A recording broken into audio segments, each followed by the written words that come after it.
नमस्कार साथियों, मैं मनीष कुमार शर्मा स्वागत करता हूं आपका एक बार फिर यादविन स्मार्ट क्लासेस पर, जिस पर आप यूपी पुलिस की तैयारी यूपी पुलिस एसएससी जीडी और रेलवे की तैयारी कर रहे हैं। जैसा कि आपको पता है 12 बज चुके हैं और 12 बजे आपका सेशन स्टार्ट होता है, जो आपके जीएस की क्लासेस का होता है, जिसमें मैं आपको जीएस पढ़ाता हूँ, जो आपके प्रीवियस ईयर क्वेश्चन रहते हैं, जिसमें एसएससी जीडी के प्रीवियस में आए हुए क्वेश्चन हैं। ठीक है, तो जितने साथी मेरे साथ में जुड़े हैं, जो भी नाम है आपके क्यूट गर्ल पूजा, अच्छा नाम चेंज हो गया अब, आकाश, दीपाली, किशन पासवान, सभी गौरी अम्बेडकर वादी, सभी को क्या है गुड आफ्टरनून। अब आपको करना है सेशन को शेयर करने के बाद में फिर करते हैं हम पढ़ाई। तो जितने साथी जुड़े हैं सेशन को शेयर जरूर कर दें। शेयर करने के बाद में हम लोगों को अब आप बैठकर पढ़ना भी है। ठीक है, तो चलिए जल्दी से शेयर कर दीजिए, तब तक मैं भी कुछ लोगों को शेयर कर देता हूँ। और मैंने कर दिया है आपके साथ, अब जो साथी हैं मुझे जानने वाले, मैंने उनको कर दिया है शेयर, तो वो लोग यहाँ पे आएंगे, पढ़ेंगे हमारे साथ में, और आप लोग भी अब पढ़ने बैठ जाइए। चलिए स्टार्ट करते हैं, अब क्लास स्टार्ट करते हैं। बिल्कुल, हाँ सर, नेम चेंज हो गया, बिल्कुल अब ठीक है, अब आप क्यूट हो गए हो। चलिए, क्वेश्चन नंबर 1 है आपका hand book of agriculture. Question number 1 कहता है हैंड बुक ऑफ एग्रीकल्चर प्रकाशित होती है, ये किसके द्वारा प्रकाशित की जाती है? एक बुक है या एक कह सकते हो एक प्रकार कहते हैं पत्रिका है, हैंड बुक ऑफ एग्रीकल्चर के नाम से। ये किसके द्वारा प्रकाशित की जाती है? ऑप्शन आपके सामने है कि नाबार्ड के द्वारा की जाती है, बी कहता है भारतीय कृषि अनुसंधान परिषद के द्वारा, और सी है आपका उत्तर प्रदेश कृषि अनुसंधान परिषद, और डी यहाँ पे कहता है वैज्ञानिक एवं औद्योगिक अनुसंधान परिषद। तो किसके द्वारा प्रकाशित की जा रही है? क्लास लाइक कर दिए, बिल्कुल अच्छा किया है आपने, क्लास स्टार्ट कर दिया है, मैंने क्लास को स्टार्ट कर दिया। क्या स्टार्ट नहीं हुई है क्या? हो तो गई है, हाँ जी हो तो गई है। चलिए, जितने अब मैं ही कहूँगा, क्वेश्चन का आंसर तो देना ही है, लेकिन क्लास को लाइक भी करना है। अगर आपको क्लास पसंद आती है तो क्लास को लाइक करते जाना, नए साथी मेरे साथ में सब्सक्राइब भी करते जाना, जिससे कि क्या होगा, हमें थोड़ा सा मोटिवेशन मिल जाएगा। और आंसर आ चुका है गौरी का, ऑप्शन नंबर सी। तो जो लोग यहाँ पे ऑप्शन नंबर सी बता रहे हैं, केवल अभी तक गौरी ने आंसर दिया है और क्यूट गर्ल ने आंसर दे दिया है ऑप्शन नंबर सी। तो जो यहाँ पर सी आंसर हो जाएगा यहाँ पर गलत। तो आंसर कौन सा होगा? Option number B, Uttar Pradesh नहीं होगा, भारतीय कृषि होगा। ठीक है, भारतीय कृषि अनुसंधान परिषद, जिसे हम क्या कहते हैं, आईसीएआर के नाम से जानते हैं। किस नाम से जानते हैं? आईसीएआर के नाम से जानते हैं, Indian council for agriculture and research के नाम से जानते हैं। अगर मैं बात करूं इसका हेडक्वार्टर, तो इसका हेडक्वार्टर कहां पे है? इसका हेडक्वार्टर है आपका न्यू दिल्ली में। ठीक है, कहां पर है? नई दिल्ली में है। और आपकी स्थापना, अगर स्थापना की बात की जाए तो इसकी जो स्थापना की जाती है वो 1929 में की जाती है। बिल्कुल आंसर होगा बी, बिल्कुल सही है। पहला ही गलत हो गया, पहला गलत इस वजह से हो गया, जल्दी में आंसर दिया होगा। क्वेश्चन को पढ़ना है, पढ़ने के बाद में आपको आंसर अच्छे से निकालने हैं कि क्या हो सकता है इसका आंसर। ठीक है, चलो आगे बढ़ते हैं, अगले क्वेश्चन पे आते हैं। क्वेश्चन नंबर 2 यहाँ पे क्या है? कौन सा सुमेलित नहीं है? एक तरफ आपको क्या दिए? नदियां दी हैं, दूसरी तरफ में आपको क्या दिया गया है? उनके जगह दी हैं, प्लेस दिए हैं, कहां पर हैं। ठीक है, तो इनके किनारे कौन से शहर स्थित हैं, उनके बारे में यहां पे बताया गया। तो आपको बताना है कि इनके किनारे कौन सा शहर स्थित नहीं है, क्योंकि यहां पे बोला गया सुमेलित नहीं है। तो अब बात करते हैं गंगा के किनारे। भाई वाराणसी तो गंगा के किनारे हैं, सभी जानते हैं गंगा के किनारे क्या है? वाराणसी है। ऑप्शन नंबर बी कहता है गोमती है, गोमती सुल्तानपुर। तो भाई लखनऊ के अलावा सुल्तानपुर भी गोमती के किनारे पड़ता है, तो ऐसा नहीं है कि केवल लखनऊ पड़ता है, तो सुल्तानपुर भी, भाई कहीं से आएगी तो आने पर क्या है, बीच में आपका सुल्तानपुर पड़ता है। तो ऑप्शन नंबर बी भी यहाँ पे सही है। सी है आपका कोशी। तो कोशी नदी के किनारे क्या है? गोरखपुर है। ये गलत है, क्योंकि कोशी की नदी के किनारे गोरखपुर नहीं है, ये है आपका राप्ती नदी के किनारे। तो यहाँ पे आंसर क्या हो जाएगा इसका? ऑप्शन नंबर सी हो जाएगा। और नदी कौन सी हो जाएगी इसकी? राप्ती नदी होगी। राप्ती नदी के किनारे क्या है? यहां पर गोरखपुर है। ऑप्शन नंबर डी है आपका सरयू। ये तो सभी जानते हैं कि अयोध्या किस नदी के किनारे है? सरयू नदी के किनारे है। तो जिन लोगों का ऑप्शन नंबर सी है वो बिल्कुल सही है, बाकी बी आंसर यहां पे गलत हो जाएगा। आंसर यहां पे सी होगा, बिल्कुल आकाश, आंसर सी है। चलिए आगे बढ़ते हैं क्वेश्चन नंबर 3 पर। क्वेश्चन नंबर 3 जो क्या कहता है कि जो हिंदू मुस्लिम एकता का प्रतीक, हिंदू और मुस्लिम की एकता का जो प्रतीक है, वो एक उत्सव है, वो एक फेस्टिवल है। वो फेस्टिवल का नाम क्या है? सुलह कुल का नाम है, यानी सुलह कुल उत्सव है। ये हिंदू और मुस्लिम के बीच में मनाया जाता है, उनके बीच एकता को प्रदर्शित करता है। और ये पूछा जा रहा है ये मनाया कहाँ जाता है, तो आगरा, अलीगढ़, इटावा और बाराबंकी। यहाँ पे समझ में आ चुका होगा कि चारों ही उत्तर प्रदेश के हैं, तो उत्तर प्रदेश में मनाया जाता होगा, लेकिन उत्तर प्रदेश में कहाँ मनाया जाता है ये आंसर बताना है। तो क्या आंसर हो जाएगा? गौरी ने बताया है ऑप्शन नंबर बी, तो गौरी का आंसर आ चुका है अलीगढ़। बाकी लोगों का आंसर क्या होगा? आकाश, क्यूट गर्ल्स पूजा, क्या आंसर होगा? तो आंसर अभी किसी का नहीं आ रहा है, मैं बता दूं, फिर भी नहीं आ रहा तो कोई बात नहीं है। आकाश ने आंसर दे दिया है, बी आंसर दिया है। तो जो लोग बी के साथ में है और इसी के साथ में हो जाते हैं ये गलत, क्योंकि यहां पे आंसर होगा आपका ऑप्शन नंबर ए। आगरा में मनाया जाता है भाई, हमारे यहाँ पे मनाया जाता है। आपका यहाँ पे जो सुलह कुल उत्सव है ये आगरा का उत्सव है, जहां पर आपका ताज महोत्सव भी मनाया जाता है, राम बारात, अभी कुछ दिन पहले राम बारात भी निकाली गई थी, और सुलह कुल उत्सव जो हिंदू और मुस्लिम के बीच में एकता प्रदर्शित करता है वो भी मनाया जाता है। अगर आपसे पूछा जाता है इसके अलावा, सुलह कुल के अलावा एक दिवस और मनाया जाता है इसके लिए, उसका नाम क्या है? सुलह दिवस है। और ये सुलह दिवस कब मनाया जाता है अगर आपसे ये पूछ लिया जाए तब क्या बताओगे? तो वो पता करने के लिए हमें जाना होगा कब? 2 अप्रैल को। तो 2 अप्रैल को सुलह दिवस मनाया जाता है। और सुलह कुल महोत्सव आपका कब?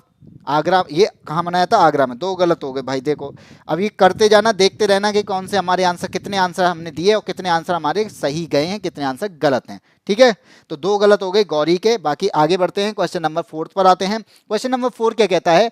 पिछवाई चित्रकला किस देवता से संबंधित है? पिछवाई चित्रकला किस देवता से संबंधित है? ए कहता है काली देवी से, बी भगवान शिव से, सी है श्रीनाथ या कृष्ण जी से, ऑप्शन डी कहता है इनमें से कोई नहीं। तो पिछवाई चित्रकला किससे संबंधित है? आंसर दो, जल्दी से दो। योगेश कुमार गोयल, ओके, आंसर दो योगेश कुमार। एएसपी आ गए, थैंक्स। ओ अच्छा, ठीक है। आंसर आ चुका है, गौरी का आया है आंसर, सॉरी क्यूट गर्ल का आंसर ऑप्शन नंबर बी। ये पहले किसका आया है? अच्छा, गौरी का आंसर आ चुका है 4 का सी। गौरी ने आंसर दे दिया है 4 का सी। और क्या आंसर होगा? तो जो लोग यहाँ पे मैं बता दूं, देखो ए जो है देवी काली से है, बी शिव से है, डी है आपका, सी है आपका कृष्ण जी से। तो याद रखना कि पिछवाई जो चित्रकला है ये कपड़े पर बनाए जाते हैं। किस पर बनाए जाते हैं अगर आपसे ये पूछ लिया जाए, तो ये पिछवाई चित्रकला बनाई किस पे जाती है? तो ये कपड़े पर बनाई जाती है। किस पर? कपड़े पर। अब कपड़े पर बनाई जाती है आगे की ओर या बनाई जाती है पीछे की ओर? तो ये पीछे की ओर बनाई जाती है। क्यों? अब पिछवाई का नाम है तो उसका मतलब क्या है? ये कहाँ बनाई जाती होगी? पीछे की ओर बनाई जाती है। और किस पर बनाई जाती है? कपड़े पर बनाई जाती है। और इस पे जो चित्र बनते हैं ना, वो छोटे नहीं बनते। इसमें जो चित्र बनते हैं ना, वो कैसे बनते हैं? बड़े आकार के बनते हैं, बहुत बड़े आकार के बनते हैं। बहुत बड़े का मतलब ऐसा नहीं है कि कपड़े को पार कर जाएगा, ऐसा तो है नहीं। कपड़े पर पीछे की ओर बनाए जाएंगे और पूरे आकार के बनाए जाते हैं, यानी बड़े बड़े आकार के इसमें बनाए जाते हैं। और ये किससे संबंधित होता है अगर आपसे ये पूछा जाए, तो ये संबंधित होता है श्री कृष्ण से। ठीक है, कृष्ण किससे संबंधित है? ये कृष्ण से संबंधित है। इसमें श्री कृष्ण की लीलाओं का वर्णन किया जाता है। इन कपड़ों पे क्या किया जाता है? प्रदर्शित किया जाता है। किसको? श्री कृष्ण की लीलाओं को वर्णित किया जाता है। श्री कृष्ण के जीवन चरित्र को यहाँ पे वर्णित किया जाता है। और ये कहाँ पर, अगर आपसे अगर ये पूछ ले ये किस जगह पर मनाए जाते हैं, तो ये राजस्थान में मनाया जाता है। ठीक है, ये कपड़ा किस तरीके, यानी पिछवाई चित्रकला कहाँ की है? ये राजस्थान की है। राजस्थान का एक जिला है जिसका नाम है राजसमंद, और राजसमंद जिले में एक मंदिर है श्रीनाथ मंदिर, जो कि कृष्ण का मंदिर है, वहां पर यह प्रदर्शित की जाती है। तो इस बात का याद रखना कि आंसर क्या हो जाएगा? आंसर हो जाएगा आपका option number C. Yogesh Kumar ने बताया था ऑप्शन नंबर बी, गलत हो गया। एएसपी का नेट प्रॉब्लम है। आकाश का सी आंसर, क्यूट का आंसर सही है। चलिए सी आंसर है, जिनका आंसर सी है बिल्कुल सही आंसर दिया है उन्होंने। क्वेश्चन नंबर 5 आता है आपके सामने कि निम्नलिखित में से कौन से जीव के कारण हेपेटाइटिस रोग होता है? तो कौन से जीव के कारण हेपेटाइटिस रोग होता है?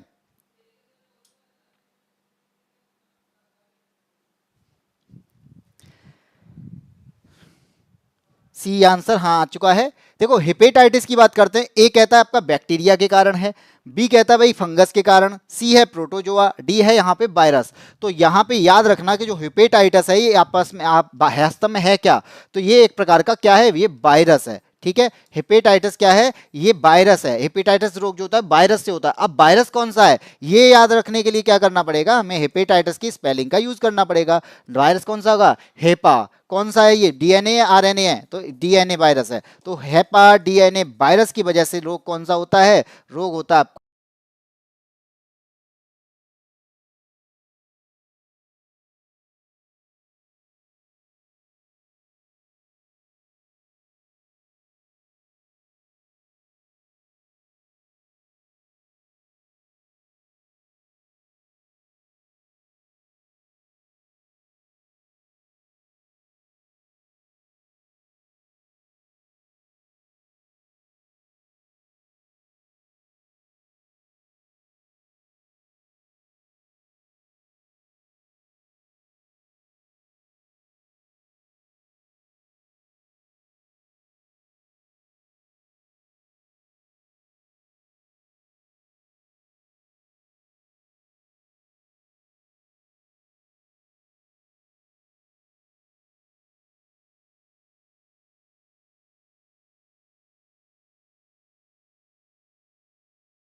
अच्छा, मैंने ऐसी बोली। देखो, एक बार मैंने बताया कि हाँ क्लास का थोड़ा सा इश्यू चल रहा है, नेटवर्क इश्यू चल रहा है, हमने बात कर रखी है। तो बात करने के बाद में उन लोगों ने बताया कि सर थोड़ा सा काम चल रहा है, तो काम चलने की वजह से नेटवर्क में कुछ दिन से इश्यू ज़्यादा आ रहा है। ज़्यादा आ जाने की वजह से क्या होता है कि आप देखते हैं कि क्लास बिल्कुल रुक जाती है। तो थोड़ा सा मैनेज करना पड़ेगा, थोड़ा सा मैनेज आप कर लो, थोड़ा मैनेज हम कर लेते हैं, दोनों मैनेज करके क्लास चलाते हैं। कॉपरेशन तो बहुत ज़रूरी होता है कि क्लास के लिए। तो यहाँ पे बस थोड़ा सा इश्यू रहेगा। सर आप क्या बोल रहे हो? क्या बोल रहा हूँ, सुना अभी भी सुनाई नहीं दे रहा क्या? रुको मैं खुद सुन लेता हूँ अपनी बात को। अरे यार मेरी आवाज़ आ तो रही है, ऐसी बातें मत किया करो यार। तो यहाँ पे मैंने क्या बताया था कि हेपेटाइटिस जो रोग होता है, हेपेटाइटिस जो डिसीज है, ये एक वायरस से होती है। और वायरस कौन सा है आपका? हैपा डीएनए वायरस है। और हैपा डीएनए वायरस में क्या होती है? लीवर में स्वेलिंग आ जाती है। अगर पूछा जाए क्या आता है इसके अंदर, तो ये कहाँ पे दिक्कत करता है? ये लीवर में स्वेलिंग कर देता है। तो लीवर में स्वेलिंग किसकी वजह से होती है? हेपेटाइटिस की वजह से। और ये कितने प्रकार का होता है? ये 5 प्रकार का होता है। कितने प्रकार का? 5 प्रकार का। अब 5 प्रकार याद करने का क्या है? सीधा सीधा आपको अगर ए बी सी डी पता है तो याद कर लो। Hepatitis A, hepatitis B, hepatitis C, hepatitis D और हेपेटाइटिस ई। इसका आंसर क्या हो जाएगा? एक प्रकार का क्या है? वायरस है, विषाणु है, ऑप्शन नंबर डी। तो जिन लोगों का ऑप्शन नंबर डी है बिल्कुल अब आंसर आ चुका होगा। सर अब आपकी क्लास, मेरी क्लास आ रही होगी, मेरी वॉइस आ रही होगी। सर अब आ रही है आपकी वॉइस, बिल्कुल अब आ रही होगी। थोड़ा सा मैनेज करना जरूरी है, क्योंकि मैनेज कर लोगे, क्योंकि हम भी मैनेज ही कर रहे हैं भाई। उनके यहाँ पे काम चल रहा है तो काम चल रहा है, तो उसको तो हम कह नहीं सकते कि भाई काम बंद कर लो। तो थोड़ा सा मैनेज करना है बस, ठीक है।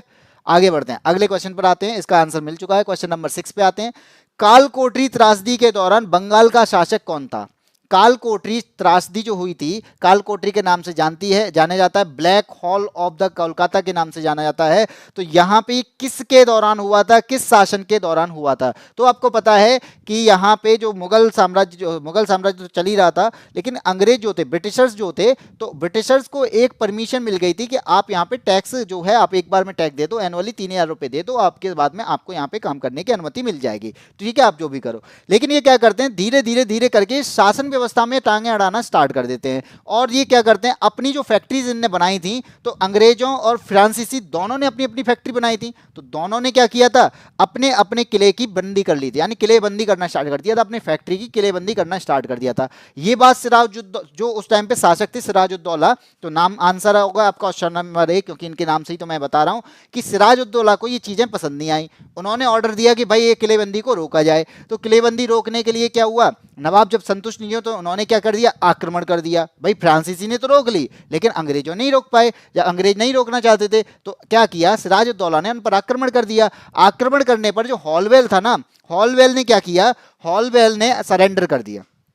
ठीक है, सरेंडर कर दिया। और सरेंडर करने के बाद में जो सिराजुद्दौला के सेनापति या सैनिक थे, उन लोगों ने क्या किया, इनको एक कमरे में बंद कर दिया, और इसमें 146 जो यूरोपीय नागरिक थे उनको बंद कर दिया गया। और उसके बाद में उसमें से केवल 23 व्यक्ति ही, यानी छोटा सा कमरा था, उसमें केवल 23 व्यक्ति ही जिंदा बच पाए। और उसके बाद जब ये आते हैं तो उसमें एक हॉलवेल जो थे जिन्होंने सरेंडर किया था, वो भी जिंदा बचते हैं। और उन्होंने ये घटना किसको बताई, अपने जो जो इनने जो अंग्रेज अधिकारी हुआ करते थे उनको यहाँ पे घटना बताई। तो जिसके बाद से इसे black hole of the Kolkata कहा जाता है। तो यहाँ पे ये माना भी जाता है कि ये जो कहानी है, ये वास्तव में बस एक कहानी है, एक इमेजनरी कहानी है, लेकिन बताया किसने, जे हॉलवेल जो थे उनने ये कहानी बताई, जिसके बाद में ये कालकोटरी त्रासदी के नाम से जानी जाती है। और उस टाइम पे सिराजुद्दौला का शासन हुआ करता था। और ये घटना भी अगर पूछी जाए कब हुई थी, तो 20 जून को हुई थी। और 20 जून कौन सा भाई, 1756 का 20 जून। तो 20 जून 1756 को सिराजुद्दौला ने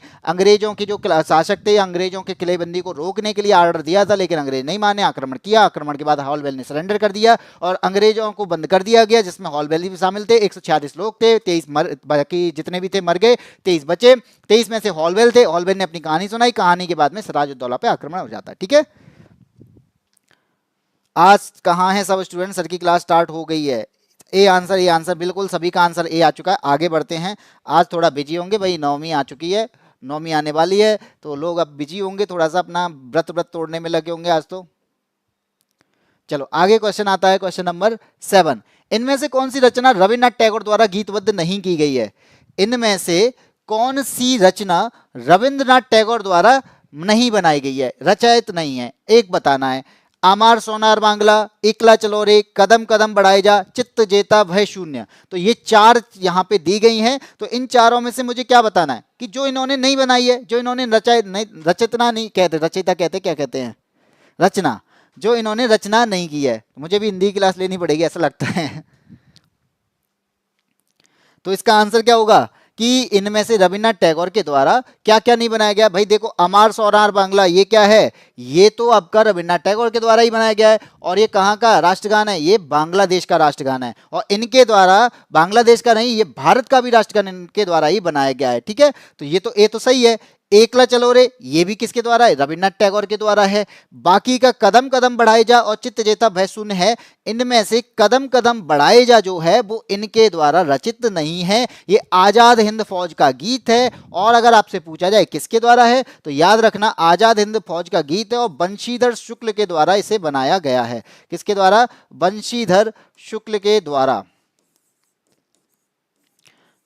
बाकी आप जानते ही हैं, जनगण मन हो गया, अमार सोनार बांग्ला, एकला चलो रे, और बस एक नया आपको मिल गया होगा चित्त जेता भय शून्य के नाम से। और इसके अलावा इन्हें गीतांजलि थी, और गीतांजलि के लिए इन्हें साहित्य का नोबेल पुरस्कार भी मिला था। और ये एशिया के पहले ऐसे व्यक्ति बने थे जिन्हें साहित्य का नोबेल पुरस्कार मिला था। ठीक है, आंसर हो गया है 7 का बी तुक्का है भाई, बी तो तुक्का गलत हो गया भाई। क्यूट गर्ल का आंसर सी है, आकाश का आंसर है सी। तो जिनका आंसर सी है वो बिल्कुल सही है।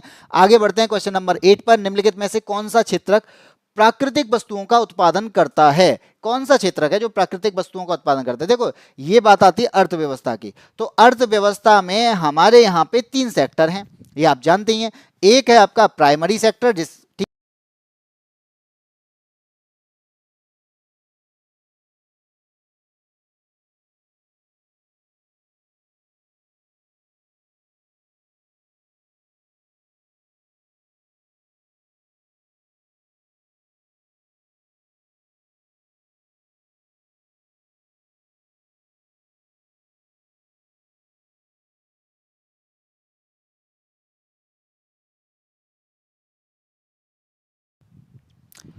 क्या ही करूं भाई, थोड़ी सी दिक्कत है, नेट नहीं चल रहा सर, मेरा मेरा खुद का नेट नहीं चल रहा, मैं खुद परेशान हूँ। आप लोगों का क्या कहूँ, मैं खुद के नेट से भी परेशान हूँ। क्लास फिर रुक गई है, पता है भाई आकाश, क्लास थोड़ी सी रुक गई है, मैं क्या करूँ। आज मुझे पढ़ाने में भी दिक्कत हो रही है। अब देखो, कोशिश तो कर रहा हूँ क्लास चल जाए।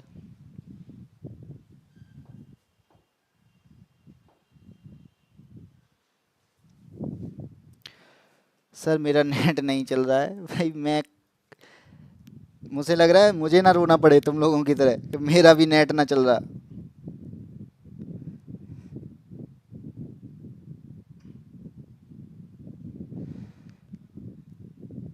मैं भी किस किस का वही नहीं चल रहा है, उनका चल रहा हो जो आंसर नहीं देते हैं। जो पता नहीं, हाँ ये तो बात कही मैं भाई एएसपी, ये बात तुम्हारी आज मुझे बहुत अच्छी लगी कि जो लोग आंसर नहीं देते हैं वो तो कभी नहीं बताते कि मेरा नेट चल रहा है या नहीं चल रहा है। लेकिन हाँ, हम लोग जो आंसर देते हैं ये तो बता देते हैं, क्योंकि हमें तो पढ़ना है, तो पढ़ेंगे तो आंसर भी देंगे, तो आंसर देंगे तो आंसर ही पता, तभी तो पता चलेगा क्लास चल रही है। ऐसे काम चला लेंगे तो चला, थोड़ा सा चला लेना, मैनेज कर लो भाई, आज के लिए मैनेज कर लो। अब दिक्कत आ रही है तो मैं क्या, इस पे मैं नहीं कर सकता ना, ये तो ऊपर से ही दिक्कत है।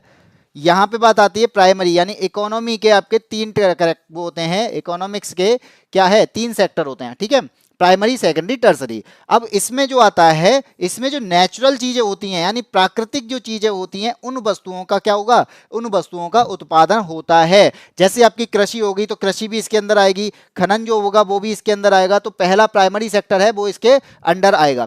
सेकेंडरी में क्या होगा, अब यहां से प्राकृतिक चीजों से हमें जो चीज मिली है, यानी प्राकृतिक चीजों से जो आपका रॉ मटेरियल मिला, अब उस रॉ मटेरियल से हम क्या बनाएंगे, कुछ बनाएंगे, तो वो हमारी क्या हो जाएगी, मैन्युफैक्चरिंग हो जाएगी। तो मैन्युफैक्चरिंग सिस्टम जो आता है वो आपका किसके अंदर आता है, सेकेंडरी के अंदर आएगा। जैसे मैंने बोला कि आपको सेब मिल गया, अब सेब से जैम बनाऊंगा, तो जैम क्या बनाने का क्या होगा, मैन्युफैक्चरिंग होगी। सेब हमें किससे मिला है, नेचुरली मिला है, लेकिन मैंने क्या बनाया, मैन्युफैक्चर किया उसको, तो यहाँ पे क्या आएगा, इसके अंदर मैन्युफैक्चरिंग आएगी।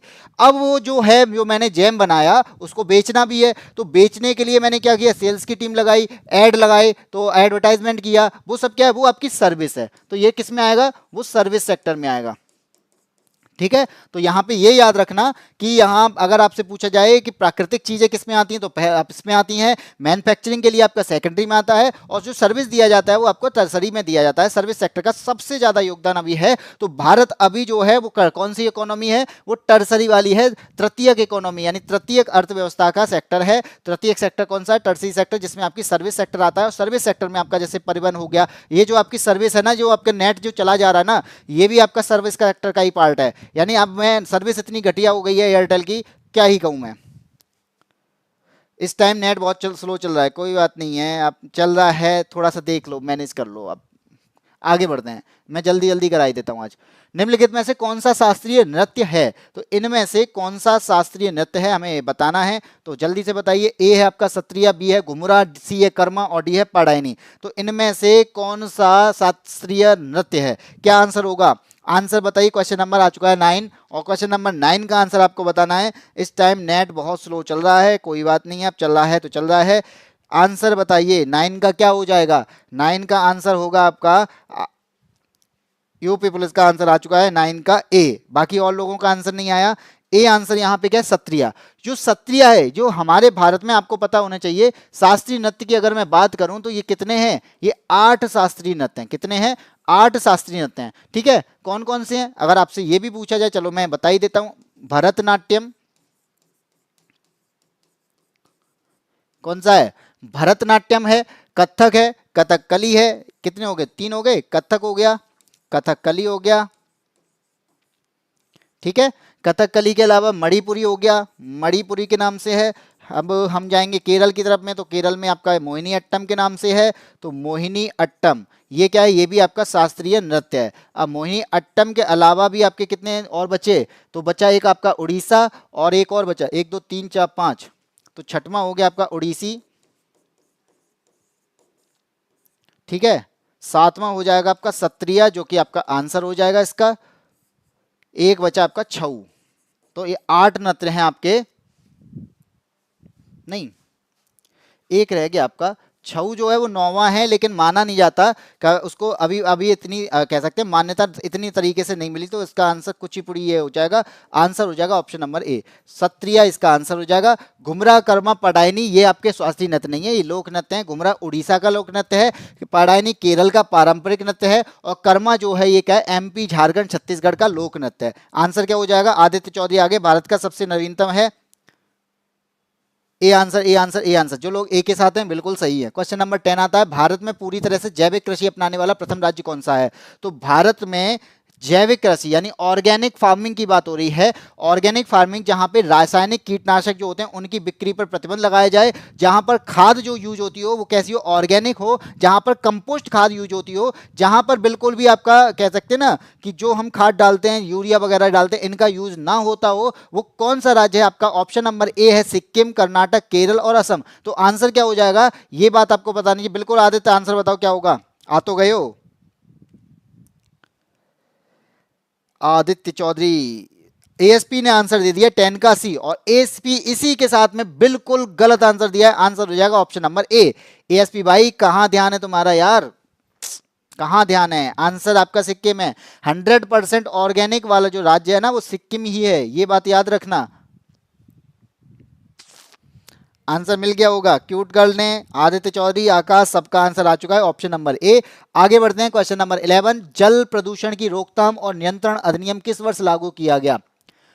जल का एक एक्ट है जिसमें क्या होता है, जो जल में प्रदूषण होते हैं उनकी रोकथाम की जाती है, और उसके अलावा उस पर कंट्रोल किया जाता है। तो ये जो है ये किस वर्ष लागू किया गया ये पूछा गया है, और ऑप्शन आपके सामने है 86, 1986, 1964, 1974, 1984। मोस्टली जो आपके जो जितने भी एक्ट हैं हम लोग ज़्यादातर पढ़ते हैं, जो आपके एनवायरनमेंट से रिलेटेड जितने भी एक्ट हैं वो आपके 1986 में आते हैं, लेकिन इसका आंसर क्या हो जाएगा? 1984। इसका आंसर 1984 नहीं होगा, इसका आंसर होगा 1974। आंसर क्या होगा? Option number C, 1974। और ये आपसे पूछा जाए कि ये आया तो 1974 में था, लेकिन इसमें एक बार संशोधन भी हुआ, ठीक है। तो इसमें संशोधन कब होता है? तो संशोधन होता है आपका 1988 में।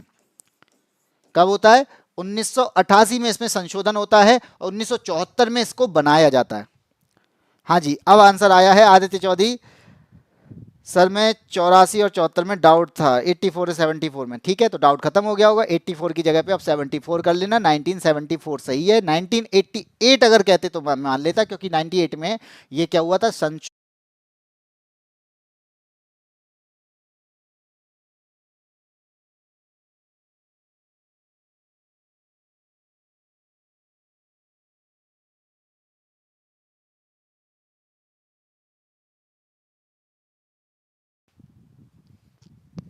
बफरिंग हो रही है, नेटवर्क इश्यू। देखो भाई आज थोड़ा सा नेटवर्क इश्यू ज़्यादा आ रहा है, तो मैं क्या कर रहा हूँ, आज क्लास एंड करने जा रहा हूँ, क्योंकि बार बार क्लास का बंद होना डिस्टरबेंस आता है, थोड़ा सा पढ़ाने में भी दिक्कत हो रही है। तो मैं ये कहूँगा कि आज की क्लास में इतना ही रखना चाहूँगा, क्योंकि बहुत ज़्यादा दिक्कत हो रही है, आपके क्वेश्चन हो भी नहीं पा रहे हैं, 11 क्वेश्चन हो पाए हैं और इतनी देर में 3 से 4 बार क्लास बंद हो गई है। तो आज की क्लास इतना ही रखते हैं, फिर मिलते हैं हम आपको कल। कल इस क्लास को मैं कल नहीं, परसों। हाँ, एक बात और मैं बता दूं कि हमारी जो क्लास है वो कल नहीं होगी। कल इसलिए नहीं होगी कि हमारे यहाँ पे, यानी जो आपका यादविन स्मार्ट क्लासेस है, यादविन स्मार्ट क्लासेस का परिवार कल आपकी पूजा करने जा रहा है। पूजा का मतलब हवन होने जा रहा है, तो जहाँ पर आप लोग भी इन्वाइट हैं। अगर आप आना चाहते हो तो आप टूंडला आ सकते हो। तो आप कल इस टाइम पे, यानी 10 बजे के टाइम पे, 10 बजे के बाद में आप यहाँ पर यादविन स्मार्ट क्लासेस पे इन्वाइट हो। आने का अगर कोशिश करना चाहते हो तो आ सकते हो, नंबर आपको पता ही है, इस नंबर पर आप कॉल करके यहाँ पे पहुँच सकते हो। बाकी आपको बता दिया गया है कि आज की क्लास में थोड़ी सा इशू ज़्यादा चल रहा है। हिंदी की क्लास भी आपने देखी कि कम से कम 4-5 बार बंद हुई। आपकी मैथ्स की क्लास भी आपकी नेटवर्क इशू की वजह से स्टार्ट नहीं हो पाई, और मैंने भी कोशिश की कि हाँ चलो ठीक है, इस नेटवर्क इशू को देख के मद्देनज़र में भी चलो क्लास स्टार्ट करा लेते, लेकिन क्लास हो नहीं पा रही है। मैंने देख लिया कि 3 से 4 बार क्लास आपकी बंद होगी, और दिक्कत आपको भी हो रही है, क्योंकि बार बार यहाँ पे क्लास का रुकना, बफरिंग होना, तो इस वजह से आपकी भी दिक्कत आती है। सब अब नहीं, सब सही चल रहा है, ऐसा लगता है कि क्लास सही चल रही है, लेकिन सही चल नहीं पा रही है। मैंने देख लिया, 3 से 4 बार पढ़ा दिया है। तो आज की क्लास में इतना ही रखते हैं, फिर मिलते हैं आपको कल। जैसा भी रहेगा वो बता दिया जाएगा, अगर आपकी क्लास होगी तो बता दिया जाएगा, लेकिन आप ऐसा समझिएगा कि कल मुश्किल क्लास हो पाएगी, क्योंकि यहाँ पे क्या है, कल आपके यहाँ पे पूजा रहेगी, तो आप लोग इन्वाइट रहोगे, ठीक है।